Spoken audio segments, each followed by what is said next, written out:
খোঁজার চেষ্টা করছিলাম এমন কাউকে যে তার মাকে হারিয়েছে এই শহুরে বাঁকা স্রোতে, কিংবা মায়ের সাথে আড়ি করে পা বাড়িয়েছে মাহীন এই শহরে। তখনই আলাপ হয় মারুফ নামের ৯-১০ বছরের এক ধুলিমলিন শিশুর সাথে। তার চেহারায় দীর্ঘদিনের অবহেলা আর অনাদরের ছাপ।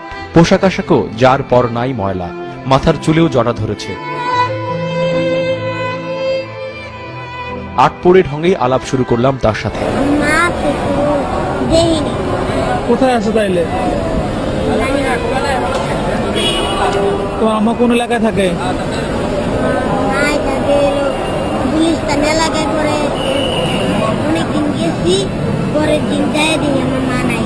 কি করে তোমার মা? কি করতো এখানে জানো না?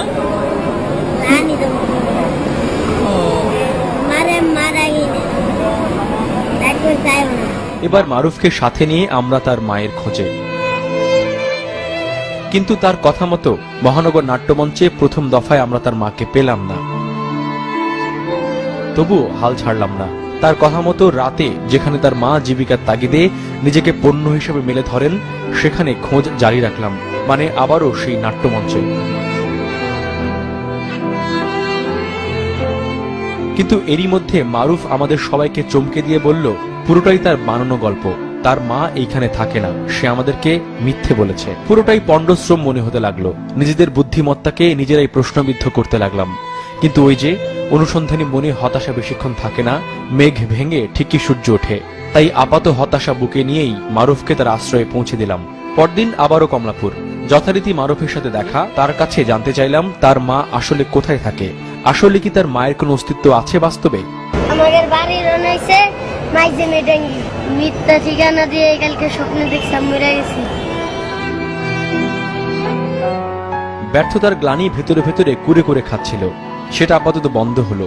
আবার নতুন করে আশায় বুক বাঁধলাম, সাথে কৌশলও বদলালাম। তবে আগের দুবারের ব্যর্থতা থেকে শিক্ষা নিয়ে আমরা আমাদের প্রতিনিধির মাধ্যমে তার দেয়া তথ্যগুলো যাচাই করে নিলাম। প্রাথমিকভাবে অনেকটা মিলে গেল, মনের ভেতরে কিছুটা খুশি কাজ করতে লাগলো। তাই মিশন ফরিদপুরের প্রস্তুতি এবং পরিকল্পনাতেও কোমর বেঁধে নেমে পড়লাম। আমাদের গাড়িও শহর বন্দর পেরিয়ে সেই পথে। দৌলতদিয়ার ফেরি পার হবার পর সব চেনা মারুফের, এখন তার চোখে মুখে কেমন জানি মায়া মায়া ছায়া। আমরা পৌঁছালাম ফরিদপুর শহর থেকে ২০ কিলোমিটার ভেতরে মাইজারডাঙ্গি বাজারে। বাজারে পাওয়া গেল তার মামাকে।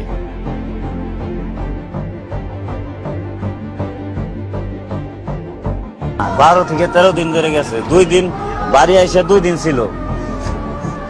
প্রথম গেছে ছিল 8 মাস। 8 মাস পর বিজ্ঞাপন দিয়ে ওরে আনা হয়েছে। দীর্ঘ 4 বসন্ত পর নিজের বাড়ির চৌকাঠে মারুফ। চেনা ঘর, চেনা গন্ধ, চেনা মানুষগুলো তার সামনে। তাকে পেয়ে তার স্বজনদের বুকে আগলে ধরার প্রাণপণ চেষ্টা। কিন্তু কোথাও তার মায়ের নিশানা মিলছে না। কোনখানে লুকিয়ে আছে, কোথায় সে? প্রশ্নোত্তরে কারণটা বেরিয়ে এলো।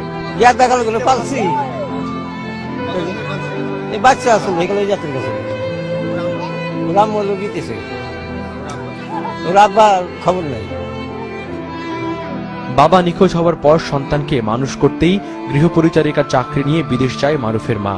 তারপর থেকেই অভিমানী মারুফ। মায়ের খোঁজে বারবার বাড়ি ছেড়ে পালায় সে, চলে যায় বিমানবন্দরে, আর প্রতীক্ষা করে এই বুঝি তার মা এলো। তবে মায়ের সাথে চোখের দেখা না হলেও অনেকদিন পর মায়ের সাথে কথা হলো মারুফের। আমি তো তোলে এই যে তুই আসবি বলে 1 বছর হয়ে গেছে, আর 1 বছর হলে তো তুই চলে আসবি। তার জন্য আমি এয়ারপোর্ট থাই আমি সময়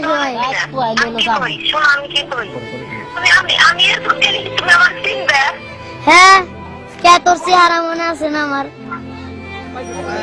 আমি যাই তুই বাড়ি নাই কে, তারপর সে যে শাকিলরা ওগুলো কেমন ঝগড়া লাগে, তার জন্য চলে তোমার কাকা, তোমার মামা, সবাই তোমার বুঝি আমার আনলে যাবি, তুমি যাবে গাড়ি নিয়ে। তাই তুমি আপনি একা যাও কিসের জন্য? যদি তোমার মাইরে হয়ে যায় তারপরে আমি তোমাকে না, এয়ারপোর্টের বাইরে দাম। আমি কি ভিতর যাবো মুখে লেগে? ভিতর গেলে তো পুলিশে ধরে নিয়ে যাবো। মা তুই কান্দোস কে?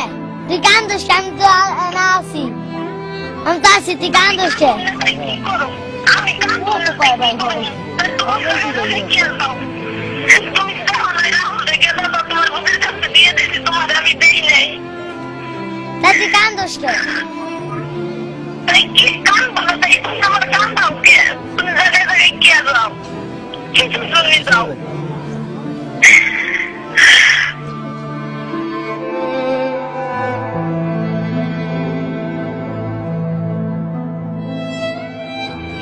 তোমার চিন্তা লাগে, তুমি তোমার বুকের কাছে ভাবতে হবে, তোমার টাকা লাগে, তোমার মেয়ের কাছে যাবে না দিলে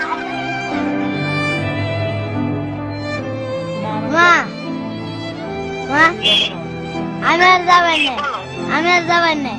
সত্যি তো, হ্যাঁ সত্যি তো। হ্যাঁ